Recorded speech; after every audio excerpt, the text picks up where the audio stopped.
Dito, dito po tayo sa bahay ng aking amo.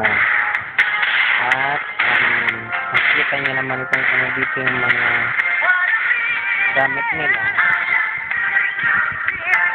Teka lang, nagpapatugtog kasi ako. Actually,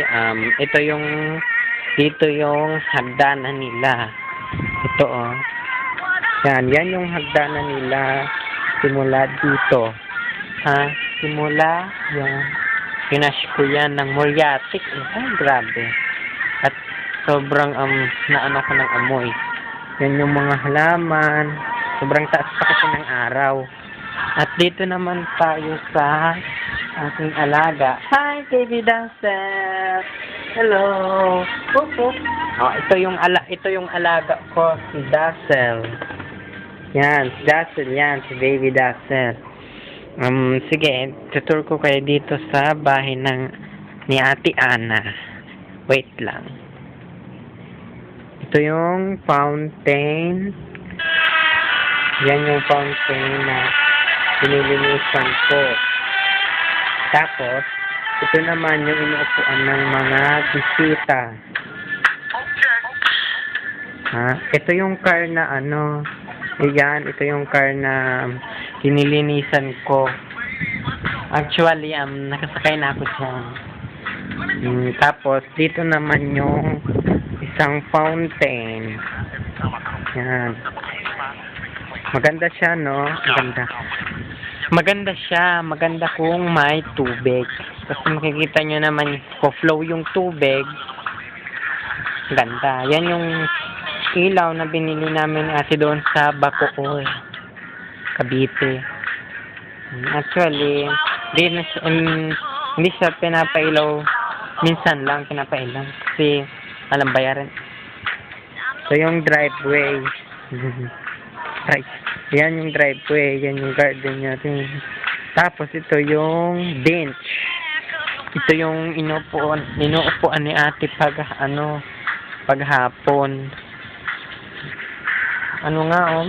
Mataas dito sa kabila. Mataas na. Tapos ito naman yung isang fountain.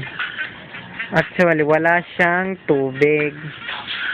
Wala siyang tubig ngayon kasi hindi pinapaandar kasi maraming bayaran sa tubig. So, kailangan din magtipid kahit pa paano.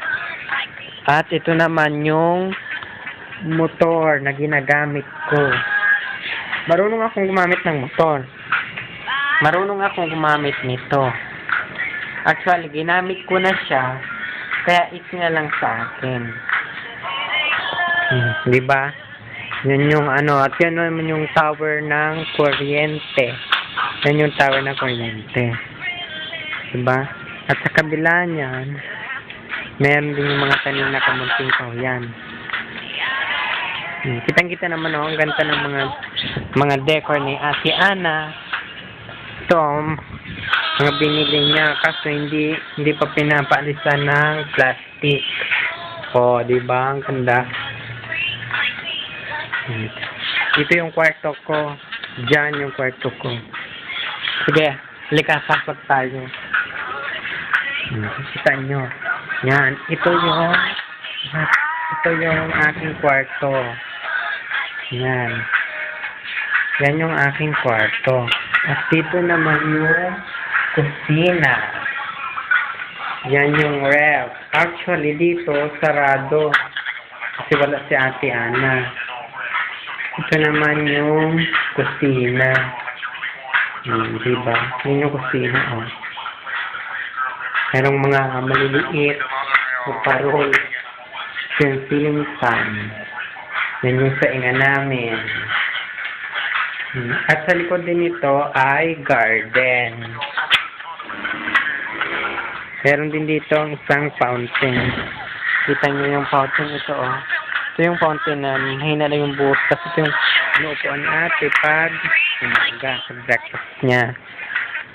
Ito na yung kitang-kita, di ba? Baby Dazzle. Hi, Baby Dazzle! Musta ka dyan, Baby Dazzle? Oh, hello! Actually, gutom na yata siya. Yan sa labas. Dito ako nagtatagal pag nagwawalis. At yan yung isang kapitbahay namin. Tara, okay po. Sige, hanggang dito na lang po ang aking interview. Thank you po.